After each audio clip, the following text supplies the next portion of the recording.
15 फरवरी 1564 को इटली के पिसा नामक शहर में गैलीलियो का जन्म हुआ था। गैलीलियो एक साइंटिस्ट होने के साथ साथ एस्ट्रोनॉमर, इंजीनियर, फिजिसिस्ट, मैथमेटिशियन और एक फिलोसोफर भी है। स्वयं आइंस्टाइन ने इन्हें फादर ऑफ मॉडर्न साइंस का दर्जा दिया था और स्टीफन हॉकिंग के अनुसार मॉडर्न साइंस में सबसे ज़्यादा योगदान देने वाले गैलीलियो ही थे।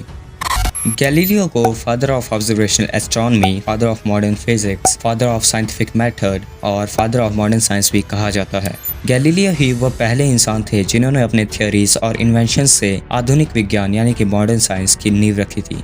साइंस में इतने बड़े योगदान देने के बाद भी वो ऐसी क्या वजह थी कि इन्हें अपना सारा जीवन जेल में बिताना पड़ा, और तो और इनके मरने के 350 साल बाद तक भी इन पर बैन लगा रहा।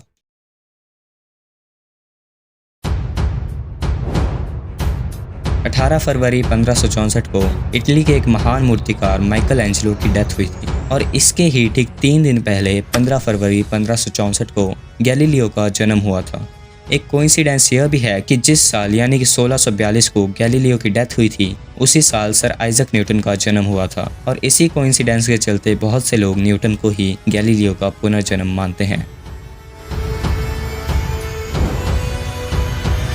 एरिस्टोटल, जिन्हें की दुनिया का सबसे महान फिलोसोफर भी कहा जाता है, इन्होंने बोला था यदि किन्हीं दो चीज़ों को समान ऊंचाई से नीचे फेंका जाए तो जिसका भार ज़्यादा होगा वह वस्तु पहले ज़मीन पर गिरेगी। एरिस्टोटल की इस बात को करीब 2000 सालों तक लोगों ने सही माना था और यह सुनने में भी काफ़ी ऑब्वियस लगता है, मगर गैलीलियो को एरिस्टोटल की यह बात समझ नहीं आई। बाद में उन्होंने अपने ऑब्जर्वेशंस के थ्रू दुनिया को ये प्रूव किया कि कौन सी वस्तु ज़मीन पर पहले गिरेगी यह उस वस्तु के वेट पर डिपेंड नहीं करता है, और ऐसा करके गैलीलियो ने एरिस्टोटल की बात को गलत प्रूव कर दिया था।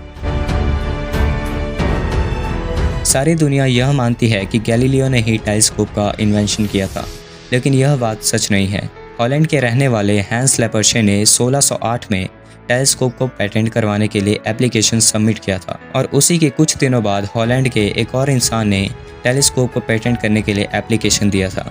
क्योंकि टेलीस्कोप जैसी ऑप्टिकल चीज़ को कॉपी करना बहुत आसान है, यह सोचकर हॉलैंड सरकार ने दोनों का ही एप्लीकेशन रिजेक्ट कर दिया था। लेकिन क्योंकि लेपर्शे ने पहले एप्लीकेशन दिया था, इसीलिए टेलीस्कोप के इन्वेंशन के लिए उन्हें ही क्रेडिट दिया जाता है। 1609 में जब गैलीलियो को टेलीस्कोप के बारे में पता चला था तो उन्होंने खुद के लिए एक टेलीस्कोप बनाया था और बाद में उसमें काफ़ी सुधार भी किए थे। गैलीलियो किसी ऑप्टिकल इंस्ट्रूमेंट के थ्रू अंतरिक्ष को स्टडी करने वाले पहले इंसान थे। उस समय माना जाता था कि चांद का सरफेस स्मूथ है, लेकिन अपने टेलीस्कोप से चांद की स्टडी करने के बाद उन्होंने इस बात का भी खंडन किया। गैलीलियो के 2 टेलीस्कोप को आज भी फ्लोरेंस के एक म्यूजियम गैलीलियो में रखा है। ये वही टेलीस्कोप्स है जिससे गैलीलियो ने जुपिटर के 4 चंद्रमाओं को खोजा था। 19 फरवरी 1473 को पोलैंड के एक महान गणितज्ञ निकोलस कोपर्निकस का जन्म हुआ था। उन्होंने पूरी दुनिया को यह बताया था कि सूरज ही यूनिवर्स का केंद्र है और सभी ग्रह सूर्य की ही परिक्रमा करते हैं, लेकिन लोगों ने उनकी यह बात मानने से इनकार कर दिया था। गैलीलियो ने अपने ऑब्जर्वेशंस में यह पाया कि निकोलस कोपर्निकस सही थे, लेकिन उस समय के एस्ट्रोनॉमर्स ने गैलीलियो का विरोध किया। 1615 में जब रोमन कैथोलिक चर्च ने इस बात की जांच की तो कैथोलिक चर्च ने निकोलस कोपर्निकस की बातों को बेकार बताकर उन्हें धर्म विरोधी घोषित कर दिया, क्योंकि उनकी यह बातें बाइबल की कुछ बातों का खंडन करती थी। जब गैलीलियो ने एक बुक पब्लिश करके अपनी थ्योरीज को डिफेंड करने की कोशिश की तो उन पर केस चलाया गया, जिसमें उन्हें उम्र कैद की सज़ा भी सुनाई गई थी।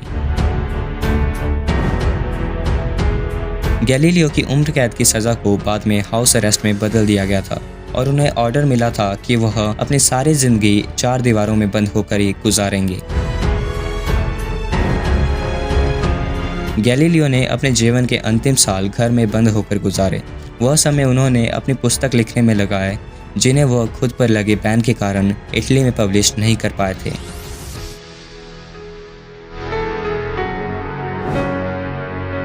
साल 1638 को गैलीलियो पूरी तरह से अंधे हो गए थे और इसके ही ठीक 4 साल बाद यानी कि 8 जनवरी 1642 को उनकी डेथ हो गई थी।